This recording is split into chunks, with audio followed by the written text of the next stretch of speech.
What's up, YouTube? Tonight's video is all about the games I picked up during the month of August 2015. I will say that this month I had some very nice pickups that all came last minute. I was actually expecting this video to be very short. Didn't really think I had a whole lot to cover this month, but I was on vacation this week, took a road trip to Kansas City, Missouri, and had a lot of great finds there. So I think overall this is going to turn out pretty well. I'm going to show you all the things I got over the last month. Really made some nice progress on my Saturn collection. Got a big find for that one. And a couple other games I've been looking for many, many years that just a couple of these I'd never even seen before in person before this week. So very happy with some of the results. But let's go ahead and get started. I'll show you the things I got over this last month. So the first one of these was a Dreamcast game. If you've been watching my videos, you know that I completed a US Dreamcast set, but I still like to get a few of the Japanese imports for the Dreamcast, and this is one that I don't see very often. I picked this up on eBay, actually. This is the Lost Golem, and kind of a quirky little puzzle game. It's very low budget, was somewhat of an early Dreamcast game. What I've heard about this game is that it had a very low print run. This is considered one of the rarest Japanese games to buy, but really doesn't go for a lot of money. So if you see this game, I'd recommend picking it up. It's pretty good fun. You know, it's, like I say, it's quirky, little puzzle game. Don't go in with big expectations, and I think you'll like this game pretty well. This game came in really fantastic condition. I want to buy some more stuff from the seller if he offers some other games for sale, because did an excellent job packing this, and has spine card and all that good stuff with it too. So neat little game if you ever get a chance to check us out. The publisher of this game is Caramel Pot. Yeah, I don't know. I think this is the only game they ever made, but interesting stuff there. I did pick up one Dreamcast accessory this month that I'd never owned before, and that is one of the American light guns. This is the Pelican light gun for the Dreamcast. Kind of ugly looking thing, but it does function okay. Has the VMU slot on it. The thing that sucks about the Dreamcast light gun situation is Sega made a fantastic light gun for the system, but it only works with Japanese consoles. They actually went to the trouble to lock that light gun out from working with US consoles. So unfortunately, you're stuck with third-party stuff like this. I think this is one of the better third-party ones, but overall I'd much rather have that official Sega one if it worked with my US Dreamcast system. So kind of a bummer there. Next we're going to move on to the Sega Saturn, and I'm going to show you the games I got this month. The thing I will tell you on my Saturn collection is I'm still kind of closing in on the finish line. I think I'm down to 16 more games I need for that system. So yeah, getting very, very close to having a complete US Saturn set. A couple of these were big purchases, and one of these I was super pumped to get, so I will make sure to make a point of that when I get to that game. But the first one of these I got is Shockwave Assault. And I don't know, just had a hard time finding this one. I don't think it's anything special. It's just, for some reason, never could come across this game. So just an early, I don't know, space sim, FMV type thing, I guess. So probably not something I'll be playing a whole lot. This next one's one of the bigger ones that was on my list that I just never could find it locally. I finally gave in and bought an eBay copy of this, and that is The House of the Dead. For those that are big Saturn fans, you know this is one of the final 5 official releases that came out for the US Saturn. And I tend to think this one had a lower print run than the other ones, because, like I said, I had no problem finding the other 4, but this one was just a nightmare. As we all know, The House of the Dead is a fantastic arcade game, and did get some nice home ports.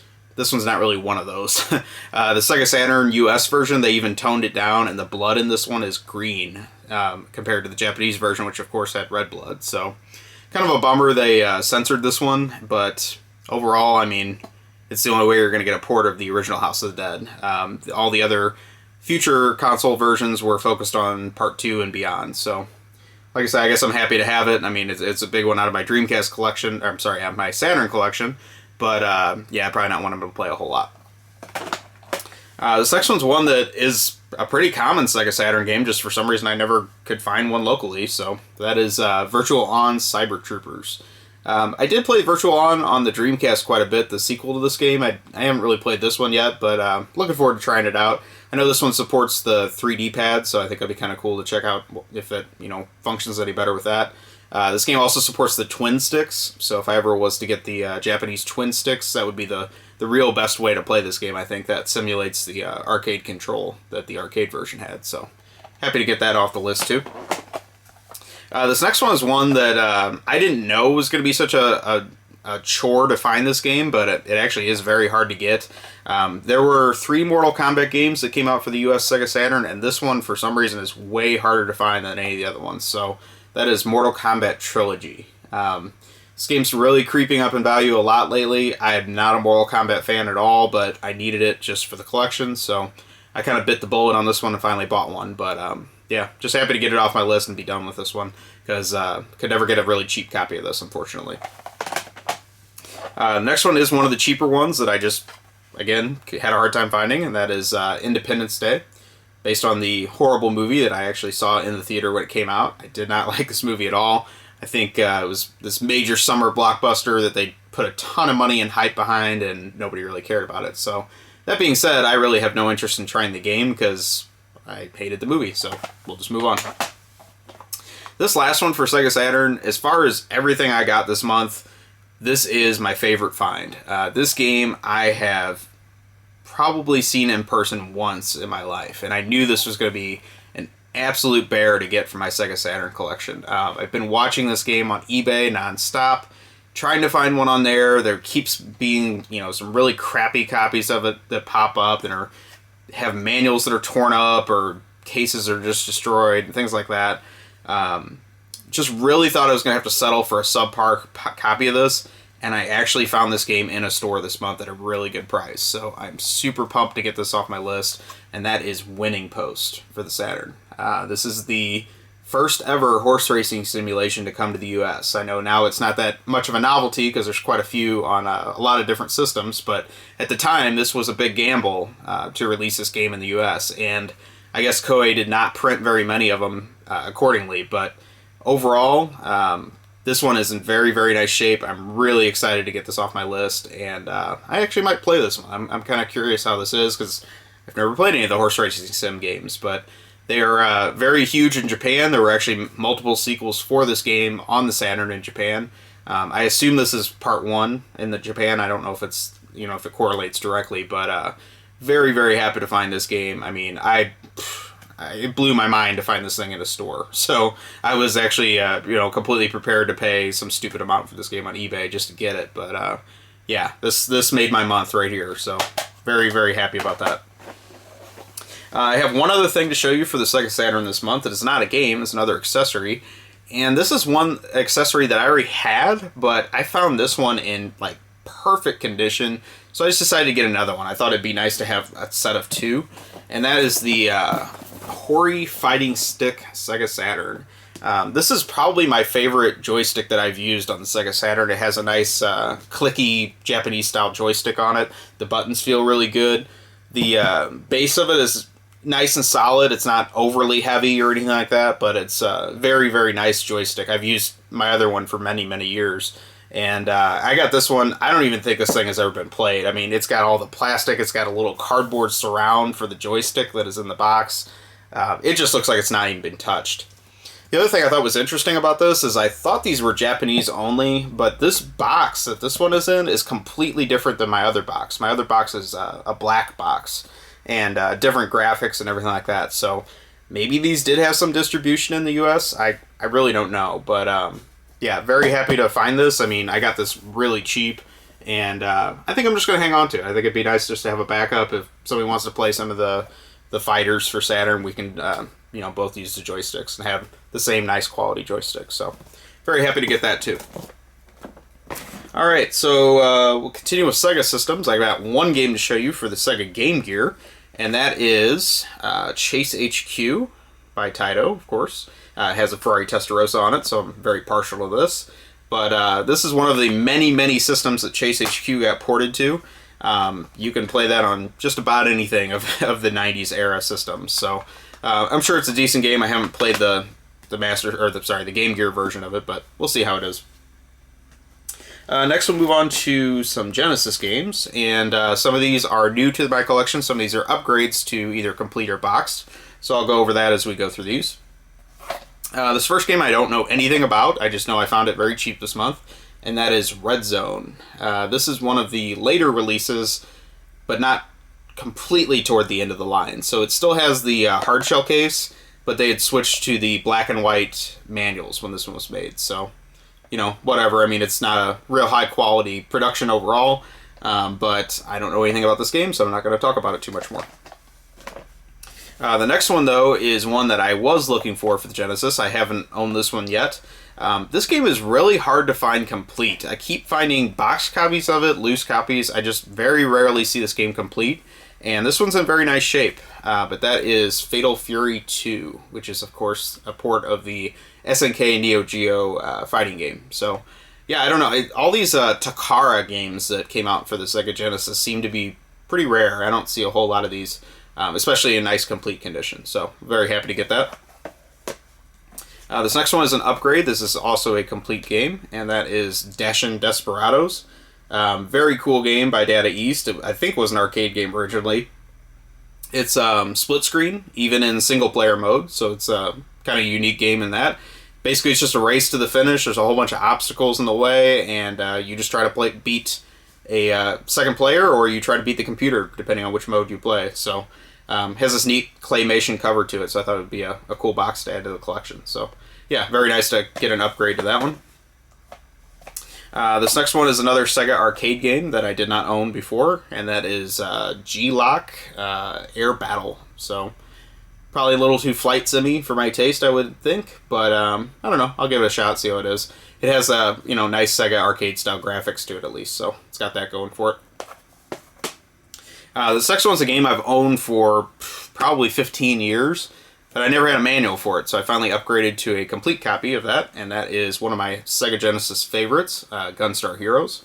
Very happy to get this game complete. Again, this is one of the ones that is a little bit later released, so it has the thinner labels that they put on these. A lot of these get glue stains on them and things like that. It's just kind of comes with the territory on some of these later Genesis carts, so unfortunately, they did that. They cheaped out on that with the Gunstar Heroes game, too. Next thing I want to show you is one of the pieces of my renovation collection for Sega Genesis that I was having a really hard time getting, and that is a manual for this game. I now have this game complete, and I'm very, very close to completing off the renovation set. But this is probably one of the more expensive renovation games, and that is Elemental Master. This is a fantastic top-down, scrolling, walking shoot-'em-up, I guess you could call it, by Technosoft, who made the Thunder Force games, of course. Great game, and this one's just a very hard game to find complete, so I was super happy to find someone that would just sell me the manual, and I didn't have to buy the whole game over again. So, very nice, and getting very close to that renovation collection. I'll be sure to update you guys when that happens. I did get one other thing for my renovation collection this month, and this one is one I just ended up having to buy the whole game over again complete because I couldn't find the manual for it, but that is Jennifer Capriati Tennis. Probably one of the cheapest renovation games, but still very hard to find complete because it's a sports game. Most people didn't take care of these, and I don't know, it just was a big challenge for me. So finally I have a nice complete copy of that, and I've got a box copy I guess I'm just going to get rid of. So anyway, moving on.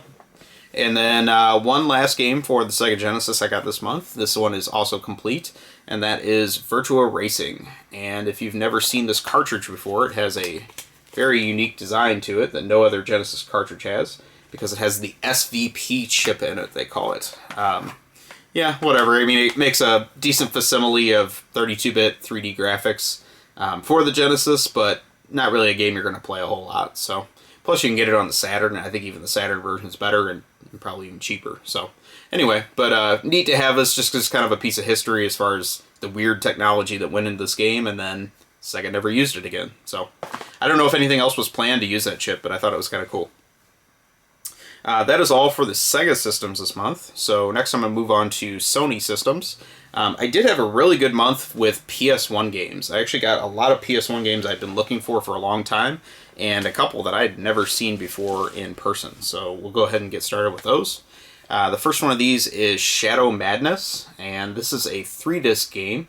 It's only 2 discs of game, and then it also has a bonus disc of Jade Cocoon demo with it too. So seems like this is a hard game to find with the demo intact, but this one has all 3 discs, so I was very happy to get that. Alright, this next game is another one of my big dogs I got for this month, and this one is one that I have been looking for forever, and I have never seen a complete copy of this game in person. I've passed on a couple copies that were missing the manual. This one was very excellent shape, and it had the manual, everything intact, plus all 3 discs. It's another 3-disc game. The game I'm talking about here is Fox Hunt, and this is a FMV early game. I think it might have come out on the computer or something like that. I'm not sure. Capcom published this. I don't really know if they were involved in the development of it, but very, very, very hard game to find on the PlayStation. I mean, gotta be top 5 rarest games on the system, if you ask me. I just never, in all my years of PlayStation buying, collecting, shopping, looking, would see a complete copy of this in person. So very, very happy to get this. I was shocked to find that game too, and it came on the same trip as finding that winning post. So I don't know. I just was getting very, very lucky all of a sudden, and it was pretty striking. So anyway, very happy to get that game. Also, I'm not necessarily going for a full PlayStation set, but I know that's one of the pieces that was going to be a challenge for anyone that is. This next one is one that is probably one of the more common PlayStation games, however, not necessarily this print of it, but that is Spawn the Eternal. And this is the earliest print that has the foil cover. I don't know if that stands out in the camera or not. I'll just kind of rotate that for you. They did a repressing of that with just a plain stock cover that doesn't have that reflective quality to it. And I thought it'd be kind of neat to get this. Even the back of the manual is the same way. It's advertising the movie or whatever, but it also has that reflective coating on it. So I don't know if these will ever be worth anything, but I think it's kind of neat just to have that original pressing of this game. This next PlayStation game is another big one that was on my list, and very happy to find this. Got it on that same trip, and just again, I was just getting very lucky one after another there for a little bit. So that is Shadow Tower by H-Tech. Very, very hard game to find, and I kind of would like to have a full H-Tech set for the PlayStation, so this was one that I was really looking for. Just kind of lucked into this one too, so very happy to get that off the list too. This next one's another one that's pretty uncommon for the PlayStation, and that is Batman and Robin. I'm assuming this is horrible. It's another Acclaim game, and they also had another Batman game, the arcade game, that was very rare too for the PlayStation. So I guess maybe Acclaim knew these games weren't very good, and they just kind of brushed them under the rug and moved on to the next thing. But I don't see this game very often, so I thought I'd pick it up. This next one's another one that I saw this case on the shelf, and I was like, man, I haven't seen that case in years. And kind of after looking on eBay, there really just doesn't seem to be a lot of these for sale. Especially in complete condition, so I thought I would get this one too. Not something I'm really going to play because it looks pretty awful, but that is Motorhead. Yeah. I kind of wonder if the reason that they didn't make a lot of these is because maybe the band sued. I mean, I wouldn't really want a game like this associated with my band's name that put out all those classic songs. So I don't know if it had anything to do with it or not, but not a game you see often at all for the PlayStation. I also got a copy of the original Point Blank. I have loved these games for years. I just, for some reason, never bought any of the Point Blank series games. I was kind of holding out to get a big box copy of this, but I got this one pretty cheap, so I just said, man, whatever, that's fine for now. I do have a friend that is collecting all of those Namco big box games, and it's kind of funny because he probably has like 10 gun cons as a result, but he has all the Point Blanks, all the Time Crisis, I don't know, all the ones on PS2, PS3, all that kind of stuff. So he has all those in the big box form, which I think is kind of cool. Makes a nice display. But for now, this is good. I'll just be happy with a jewel case version of it. This next one is a rebuy, and it's a game that I bought when it first came out, and I played it maybe 10 or 20 hours, and I just couldn't really get into it, so I sold it. But now I regretted it because it's a Working Designs game, and I'm trying to get all of the Working Designs titles. So I ended up having to rebuy this game this month. But that is the original Alundra, and I was really being picky about this game because I keep finding this game in stores, but it's always missing the map. This one actually had the map with it, and that just, I had to have it at that point, basically, because I just knew how tough it was to find this game complete with the manual and map. So anyway, I got this game back. Maybe I'll give it another shot. Maybe, I'll have a fresh perspective on it, but I remember when I bought this game, I was very disappointed. I just kind of expected more out of it, so anyway, getting this game, though, I'm down to one more PS1 Working Designs game I need for the collection, and that is Vanguard Bandits, and I just can never seem to find that game in person. I don't know why. So once I get that, I'll be done with Working Designs on the PS1. Next one is another one on PS1 I had kind of in the back of my mind as one I wanted for a long time. Just never really could find it, and lucked into this one too. That is Darkstalkers 3. This one really doesn't seem to go for a lot online, but considering just finding this in a store, it's very difficult for me. I don't know if it's maybe a regional thing or what. So I know this game is better on the Sega Saturn in import form when it's called Vampire Savior. I think that's what this one is. But you know, this one I'm happy with it for now. I mean, it's just kind of cool to get another one of those Fighter's Edge series games knocked off the list. So very happy to get that one. Next one's one I just picked up because it was very cheap, but that is Legacy of Kain Soul Reaver. Seems like this game is getting a little harder to find in its first print. Most of them are greatest hits when I see these, so because it was so cheap, I thought I'd check it out. I remember when this game came out, it was very hyped. I mean, it got some very top ratings from all the magazines there at the time. I don't hear it talked about much anymore, so I don't know if maybe that was just a hype and it didn't really justify it. But I kind of want to try it out and see how it stands up, so we'll see. I also got Backstreet Billiards for the PS1, and it's a double disc case, but it's just a single disc with a fat manual, so kind of neat. This one was published by ASI, which was the company that eventually became Age Tech. They just changed their name. So kind of nice to get another Age Tech / ASI game. I got Vampire Hunter D, which is a Jalico game, which I also don't see a whole lot. Don't know a whole lot about this one yet either. I think it might be based on an anime, but not sure on that. So anyway, hopefully check that one out soon. I got one more game for the PS1, and that is Kingsley's Adventure. And this is another, I don't know, kind of somewhat obscure game, I think, for the PS1. You don't hear a whole lot about. Kind of looks like a generic platformer just based on the case. And I also like these games that came out around like the 1998 era, because they all brag that they support the DualShock controller on the cover. I think that's kind of a cool little feature that made it onto the front artwork. So I can kind of date the games based on when they were released if I see stuff like that on the case. So anyway, moving on. That's all for the PS1. Like I say, it was a really good month for that system this month. Overall, I don't normally buy that many PS1 games, but I kind of think that PS1 is the next big system that's about to explode in price. Maybe that's just me, but it just seems like it's almost like the NES of that era, because it has so many obscure games that actually are really good and a lot of people don't talk about.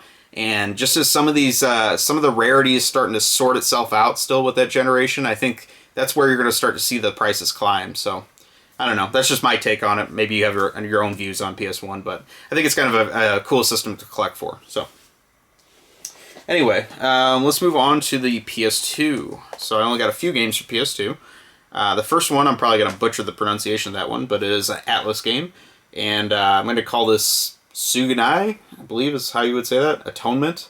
Don't know a whole lot about this one, but I know I don't see it much, and I got it pretty cheap, so I was happy to pick that up. Next one is the last of the Wild Arms games for the PS2 I needed, and that is Wild Arms 4. Nice artwork on this one of those XC titles, so very happy to get that. But now I have Wild Arms 3, 4, and 5, and then also the Alter Code F, so nice to have that little subset complete on the PS2. This last one on PS2, though, this one is another one of my big finds for the month that I've been looking everywhere for, and is literally only the second time I've ever seen this game in person. I was very happy to find this, and that is Blood Will Tell. This is a Sega game that also had some input, I believe, by Red, and I really want to play this game. This is very much in my alley of type of games I like, so I'm really wanting to put some time into this one soon, but for now, just very, very happy to find this. Been looking for this game for a long, long time, so very happy to get that one off the list. I got one game for the PSP this month, and this was just a really cheap pawn shop find, but it is also an H-Tech game, and that is Popo LaCroix, I believe is how you would say that. I think this was a first-party Sony game in Japan, but for some reason they passed on it in the US, and H-Tech decided to pick it up. So nice to get that one. Like I said, this was very, very cheap, so very cool little pickup there. I got a couple games for the PS3 this month, and the first one of these, I believe, is the last game that Agetec published in physical form in the US. I don't really know what's going on with that company because their website is still up. You can still view all the information about their games, but they really haven't put out anything in like the last 5 years or so. So that is Way of the Samurai 3 for PS3. This game also came out on the Xbox 360, but for some reason Agetec did not publish that version of it. So I don't know which version's better, but I decided I wanted this one because it's the Agetec version. So kind of cool to get that. And then I got one other game for the PS3 this month. This was another just cheap find, but that is Mugen Soul Z. And I bought this by looking at the screenshots on the back. For some reason, I thought this was going to be a fighting game. I don't know why I would have thought that because it's a Nippon Ichi game, but yeah, it appears like it's just a really over-the-top RPG, kind of with the typical NIS style. So I don't know if I'll play this too much. I guess I was just really hoping it was going to be a very flashy fighter, and I guess it's not. So anyway, moving on. I got one game for the Atari 2600 this month, and I don't normally buy games for that system too often, but I had to get this one because it was complete and because it is a neat Sega-published game. The early games published by Sega for the 2600 have these really cool packages, and this is for TechScan. So it is a little flip-open cover here. You've got your TechScan cartridge there, which has a unique style that only the Sega games had. And then I got to show you all the free crap they threw in with this. So there are TechScan stickers.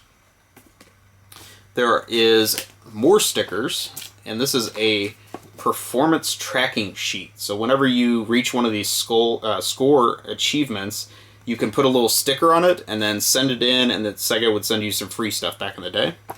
And then it also has a manual, which folds out into a full poster, really big poster of this front cover design. I was really impressed, and this like Sega wallpaper on the inside of the packaging, which is really cool. Sega really went all out with their packaging on this game, and I own a lot of the other Sega games for the 2600, but I don't have any of them complete. And if they're all like this complete, then I kind of want to get all of them because this is a very neat package, especially for the time. I think this came out in '83, which is right in the middle of the video game crash era. They spent a lot of money to put this together, of course, as compared to most Atari 2600 games. So, very nice package and presentation there, and neat that Sega made this with this giant Sega logo on the front too, so you can't forget it. So, cool stuff there. I got two games for the NES this month that are just both label upgrades, and it's really funny that these are both the same character because both of my copies of these were just in absolute terrible condition. I'm kind of going through my complete NES collection and just, weeding through some of the copies of the games that just aren't looking that hot. But these are the Bugs Bunny games for the NES. So we've got Birthday Blowout and the original Crazy Castle, of which they made a lot of sequels on the Game Boy systems. So nice label upgrades for both of these, and I can get rid of my ratty copies of both of those. Both of those were published by Kemco, I believe. Yeah. Alright, so we're going to move on to Super Nintendo next. I got another big title this month, and that is for Super Nintendo. This is a game that is really one of the last big dollar cartridges that I still needed for the system, and it's a really hard one to find in good condition. All of the Capcom games that were late releases for the system used like a different kind of label that was very thin, and usually there's a lot of wear to the top of the label I notice on these. This one is not like that. It's in very nice shape. And I was happy to get this. So this is Final Fight 3. So now I have the complete Final Fight collection on the Super Nintendo. I've got 1, 2, and 3, and also Final Fight Guy. And really the reason this one took me so long is just holding out for a nice label. This one I'm very happy with. However, I got a nice little bonus with this. At no charge to me, I also got a free manual for the game too. So very happy to get that. Hopefully I can get a box for it and have a nice complete copy of that. But it's very excited to get that one off the list. I also got a boxed copy of Rival Turf, and I have always wanted this box because just look at those guys. I believe this is what my favorite rapper Eazy-E calls Studio Gangstas, because yeah, those guys are not fooling anybody as far as how tough they look. So anyway, nice to get that. This is the first of the 3-game series that Jaleco put out for Super Nintendo that have beat 'em up style. They all have different titles, so it's Rival Turf, Brawl Brothers, and Peacekeepers. This is the first one of those. Alright, so next we'll move on to some portable systems. First one I'm going to show you is the only game I got this month for the original Game Boy, and that is the Addams Family Pugsley Scavenger Hunt. I don't know a whole lot about this one. I know the NES version of this game is very rare. This came out at the same time, so maybe that kind of lines up with the Game Boy, but it's one I just really didn't see a whole lot of, so kind of nice to have that off my list. Next I got a game for the Game Boy Color, and this one I don't know a whole lot about other than it looks kind of cool. It's a Capcom game, and it was one of the later release ones, but that is Toki Tori. I don't know if it's a puzzle game or a platformer or what, but definitely looks interesting, something I want to check out. And then I got one other game for the Game Boy Color this month. This one was an upgrade to a complete copy, and that is one of the shooters for the system. That is Project S11 by Sunsoft. Not a very good shooter, but I thought it would be nice to have this complete, because I'm trying to get all the shooters for the system complete at least. Then I got, moving on to the Game Boy Advance, I got another upgrade. This was one I also had card only, but now I have complete. And that is another shooter. It's a Gradius Galaxies. This one I can recommend. It's really well done, and I'm not a huge Gradius fan, but as far as that series goes, this is one of my favorites, so I think it's a very nice looking game for the Game Boy Advance. Moving on to the DS, got a few games for that as well. So the first one of these is one I've been hearing some other people talk about in recent YouTube videos, and really looking forward to trying this out because I know it has a really unique control scheme to it. Sounds like it's going to be up my alley. I know Crack Lotus mentioned this in a recent video, and that is Little Red Riding Hood's Zombie Barbecue. Gotta make sure I get that awful title correct. So anyway, yeah, very unique scrolling shooter type game. This is high on my list to play over the next couple days. So looking forward to checking this one out. This next one's another game that I think Crack Lotus mentioned in a recent video. He said it was very terrible, which kind of surprised me because I like this series a lot. But I forgot that they even released a game on the DS, so him just mentioning it made me want to buy one. But unfortunately, I got a sealed copy of this, and I'm not even sure if I want to open it now that hearing it's not so hot. But that is Lufia, Curse of the Sinistrals. And this is another in the long-running Lufia series that Taito created. I don't really know if they develop them anymore, or if they've kind of passed that off to Natsume, but Natsume always publishes these in the US, so very nice to have that. I think I have all the Lufia games with adding this to the collection, so very cool to get that one at least. And then the last one I got for the DS is the original Nanos Tray, which is another shooter. I have not played this one yet, but I do have the sequel, Nanos Tray 2, and I can say that that one's really good, so hopefully this one holds up very well. So we'll check it out. And then the last system for the month, last but not least, is the Xbox 360. I got 3 games for that this month, and one thing I noticed about 360 prices is they are dropping very fast in a lot of stores around the area. So if you're looking for some of the titles that just don't seem that common, it's a good time to start looking for those. A lot of these games are like $5 or less now. I think that's actually what I paid for each of these. So very nice to get a couple of these, take a chance on them and see how they are. First one of these is Ninja Blade by From Software. I like ninjas, so hopefully it's good. I don't know. Don't really know a whole lot about it, but ninjas are usually equal fun. And then we have Fatal Inertia, which is a futuristic racing game that you just don't see very often at all. Another game I've been wanting for quite a while and just finally stumbled on one this month, so very happy to get that. And then the last one of these is a fighting game that I've wanted also, and that is Battle Fantasia. This is by Arc System Works, who made all the Guilty Gear games, and I'm sure it has their typical well-drawn and over-the-top style to it. So definitely looking forward to playing that too, and I think it's another nice, unique entry for the 360. So yeah, that about does it for the month. Like I said, I probably had about 3 or 4 big killer finds in there that were things I've been looking for a really long time. Very happy to make some more progress on my Saturn collection, hoping to finish that off in the next couple months. And hope you guys enjoyed the video. I know it was a little bit long, so please take a moment, like, comment, subscribe, let me know what you think, and have a great day or night wherever you are. I'll talk to you soon.